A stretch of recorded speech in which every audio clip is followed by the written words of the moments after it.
we're finishing up level 1 Silent Gatehouse with room 5, and we're going to talk about keys and an overview of the level.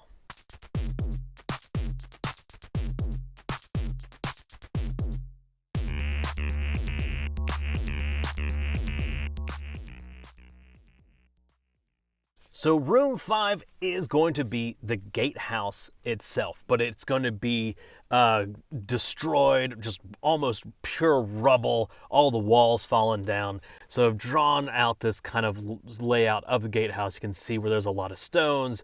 We're going to be going up to the dungeon proper, level 2, and we can see where we go off to the chapel. Thinking about the gatehouse some more, I've decided to move the sexton from room 4. We're going to move those remains to actually be this like necromantic Hulk or something like that. Some kind of creature that was once the sexton is now guarding this door leading further into the dungeon proper and leading into the domain of the Unbowed King. So with that in mind, the boss, the sexton necromancer, is protecting this door and can raise 1d3 skeletal knights, unbowed knights per round to help them fight. And they will, once you kill them, like maybe just in a normal form, you defeat them, then they're going to have kind of a second phase where maybe they coalesce with the bones of those crushed around them to become that Hulk, and then they're just going to start smashing. So it's kind of a 2-phase fight. And with all that rubble strewn around from the walls falling down, you have difficult terrain, and maybe you can climb up to parts of it to jump down to do extra damage onto the creature. I've been playing a lot of Dark Souls recently, so this is going to be, Miyazaki's going to be influencing a lot of this going forward, believe me.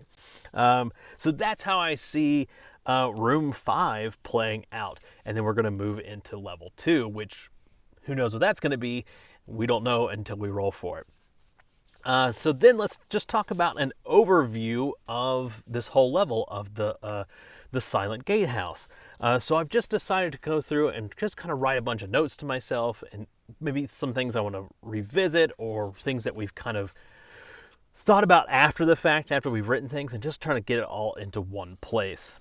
So what we've again decided that this whole area is a graveyard dedicated to the Unbowed Knights who serve the Unbowed King.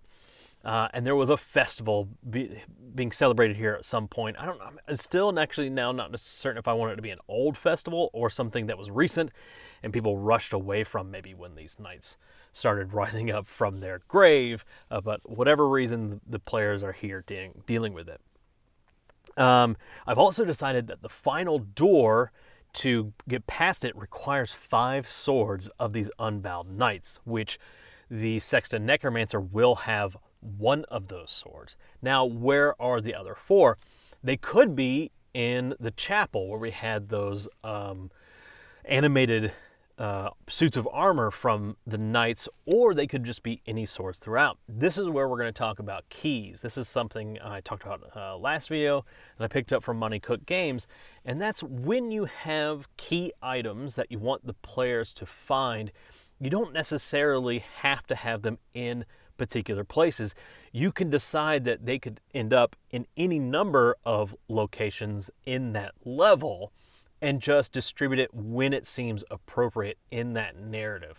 That way you're not, kind of beholden to, I hope the players search for the secret room here to find the thing, or they better search this one particular person who has the thing, because if they don't, well, they're out of luck and they're just going to be wandering around with nothing to do. You just put it in when it's necessary. So all we know and all we need to know is that they require 5 swords to be placed into this door that then unseals it, breaks the magical enchantment, and then they can go further inside. I also decided to come up with a random encounter table as they're investigating and checking everything out. So we have 6 of these things.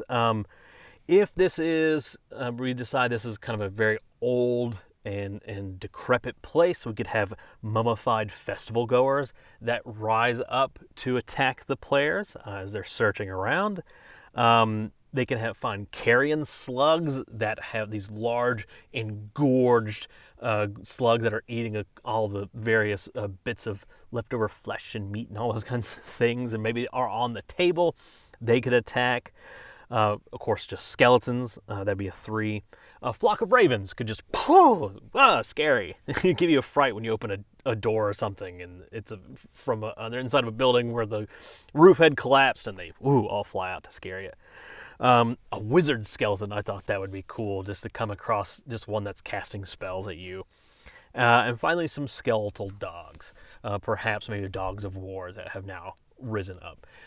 The key thing with this random encounter table is there is no treasure to be found when you defeat these particular creatures. They're just a kind of a resource drain, and you kind of want to not run into these things. You want to try to skirt random encounters. What you're mostly worried about is clearing rooms, because rooms are where the treasure is, not just on random things. This is a very OSR approach to things.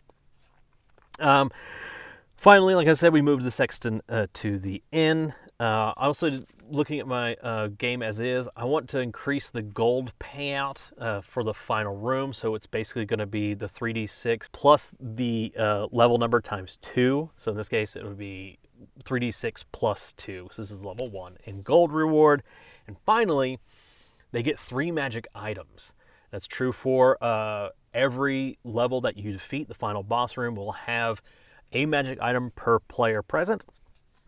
In this case, we're doing 3 players, and I rolled on my magic items list that I have here, and here's what they've got. They're going to find the Staff of Walls. This allows a player to create a stone wall, temporary stone wall, when they use the staff. The Gorget, or Gorge, I don't know how to pronounce it right now, the Gorge of the Dragon. This is one that you wear and allows them to breathe fire. Do a spell to breathe fire, which would just use the spell information here in the game, but it won't take up a hand slot, which is really cool. And finally, Forever Rope. And all Forever Rope is just, it's always 50 feet long. No matter what, it's always 50 feet long. And we'll let players and GMs figure out exactly what that means. So that is the Silent Gatehouse. That's level 1. That's 5 rooms. And next time, we're going to start on level 2. Let's stick around. Hope you come to watch to see what that theme is going to be. I'm really excited to see what that's going to turn out to be. All right. Take care. I'll see you next time.